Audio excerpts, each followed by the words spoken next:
जैसे हम एक एग्जांपल से दिख रहे हैं कि इसमें देखिए लंब दिया हुआ है, आधार दिया है, कर्व नहीं है। कर्व निकालने के लिए अभी जस्ट आपको बता है, तो कर्व के लिए डायरेक्ट फॉर्मूला लगाएंगे। कर्व बराबर सूत्र क्या है? लंब स्क्वायर प्लस आधार स्क्वायर होता है क्या जी? बताओ जरा, सभी याद करते रहिए। पहले फॉर्मूला याद करेंगे, उनके बाद बनाने की कोशिश करेंगे। फिर ये नहीं बस देख लिए और उतार रहे, फिर ये पल्ले नहीं पड़ने वाला है लोगों को। ठीक है, थोड़ा सा ध्यान से। तो लंब की जगह आप देख लीजिए कितना 3 है, 3 का स्क्वायर। इसका रूट तो लगेगा ना। लंब की जगह पर 3 था, उसका स्क्वायर प्लस आधार की जगह देख लीजिए 4 है, 4 का स्क्वायर। इसका अंडर रूट करेंगे। 3 का स्क्वायर कितना हो जाएगा बताएं जरा? 9। और इसका कितना हो जाएगा? 16। दोनों के ऐड करते कितना आता है? 25। और 25 का और स्क्वायर रूट कितना आता है? 5। ये आपका 5 हो गया। इस प्रकार से अगर आपको कोई 2 को साइड दिया रहे तो तीसरा आप पहले निकालेंगे, उनके बाद कुछ करेंगे।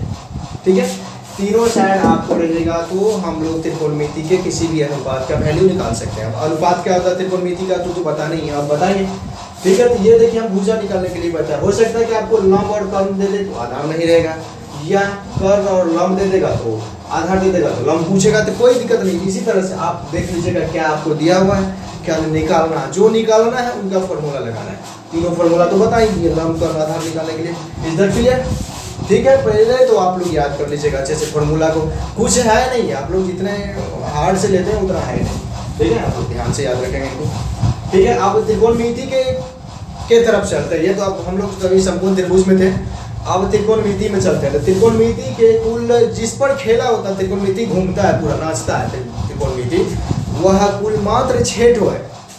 त्रिकोणमिति जिस पर घूमता है, खेला वेला करता है, पूरा नाचता है, वो कहीं ड्रामा करता है, मात्र 6 है। इस 6 को आप अच्छे तरीके से याद रख लीजिए, आपका त्रिकोणमिति 0 हो जाएगा। मतलब आप पूरी तरह से त्रिकोणमिति पे काबू पा सकते हैं। लगता है जिसको भारी की त्रिकोणमिति बहुत सारा भारी है, कुछ नहीं है। हम कहते हैं कुछ भी नहीं है। और आपको मैथमेटिक्स में अगर कोई चैप्टर इजी लगेगा तो बिल्कुल सबसे ज़्यादा इजी आपको त्रिकोणमिति लगेगा। जो हम पढ़ा रहे हैं इस थ्योरी को आप अच्छे से देख लीजिए। त्रिकोणमिति बता रहे हैं मात्र 6 को है, इस 6 पे त्रिकोणमिति का पूरा खेला है। वो 6 हम आपको अभी बता दे रहे हैं। अभी हमने आपको बताया त्रिकोणमिति का मात्र 6 अनुपात है, वो देख लीजिए। पहला नंबर साइन, दूसरा कॉन कॉस, तीसरा टेन, चौथा कॉसेक, पांचवा सेक और छठा कॉट। तो जिस तरह से है ये, इस तीनों को आप एक साथ याद रखिए और इन तीनों को एक साथ याद रखिए, उल्टा पुल्टा नहीं कीजिएगा। अगर इनको आप याद रखते हैं इस तरह से एक क्रम से, साइन कॉन्स्टेंट एक मंत्र की तरह याद रखते हैं। बिहारी हम लोग मंत्र रखने में और जुगाड़ लगाने में पूरा फेमस है, इसलिए इनको याद रखिए। साइन कॉन्स्टेंट एक साथ 3 को बोलिए, कॉसेक सेक कॉट, एकदम मंत्र है। इस मंत्र को आप रट जाइए। इनसे होता है क्या कि आपको इनसे आगे आने वाले चैप्टर में जो फॉर्मूला सब आएगा उनको आप इन्हीं से याद रख सकते हैं। तो याद रखिए, एक साथ बोलिएगा साइन कॉन्स्टेंट, रट लीजिए साइन कॉन्स्टेंट, दूसरा कॉसेक सेक कॉट। 3 को एक साथ बोलिए, ये तीनों एक साथ, साइन कॉन्स्टेंट, दूसरा कॉसेक सेक कॉट। एक 6 है, लेकिन आप 3 को ग्रुप बना देते हैं, 3 को इधर 3 को इधर। ठीक है, sine constant cosec sec cot आप बोले, मन में उच्चारण कीजिए। 2 बार 3 बार नहीं याद हो गया तो फिर बताना हमको कि याद नहीं हुआ सर। ठीक है, sine constant cosec sec cot, ये आपका मंत्र की तरह होनी चाहिए और याद होनी चाहिए। ठीक है, आप देख लीजिए इनके साथ होता है क्या कि कुछ कुछ आपको सैम्पल सब बता रहे हैं। एक ग्रीक वर्ड होता है, यूनानी भाषा होता है, वो क्या होता है, ये देख लीजिए, इनको बोलते हैं क्या हम लोग थीटा। ये है कुछ नहीं, ठीक है, बस एक इनको संतुष्ट करने के लिए इनके साथ बैठाया जाता है थीटा। ये हो गया आपको, इनको बोलते हैं पाई। ठीक है, जिसका वैल्यू होता है 22/7 या 3.14। और रेडियन में पाई का वैल्यू 180 डिग्री होता है। आप इनको ज्यादा करके याद रखेंगे। ठीक है, पाई का वैल्यू रेडियन में ना, कोणीय मान कितना होता है पाई का, तो 180 डिग्री आप याद रखेंगे। और ये आपके ऑब्जेक्टिव का वैल्यू, ऑब्जेक्टिव में क्वेश्चन भी देता कैसे है 180 या क्या कहते हैं π/4 लिख देता, ऐसे लिखा रहता है। इसका मतलब 180/4, ये कैंसिल हो जाएगा, आपका कितना निकलेगा 45 डिग्री। इस तरह से ऑब्जेक्टिव में भी क्वेश्चन रहता है, तो आप याद रखेंगे पाई का वैल्यू कितना 180 रेडियन में। क्लियर है, आप देख लीजिए।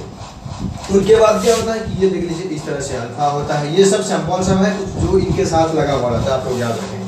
अल्फा हो गया, इस तरह से ये बीटा हो गया, ये वाई की तरह होता है, इनको आप गामा पढ़ेंगे।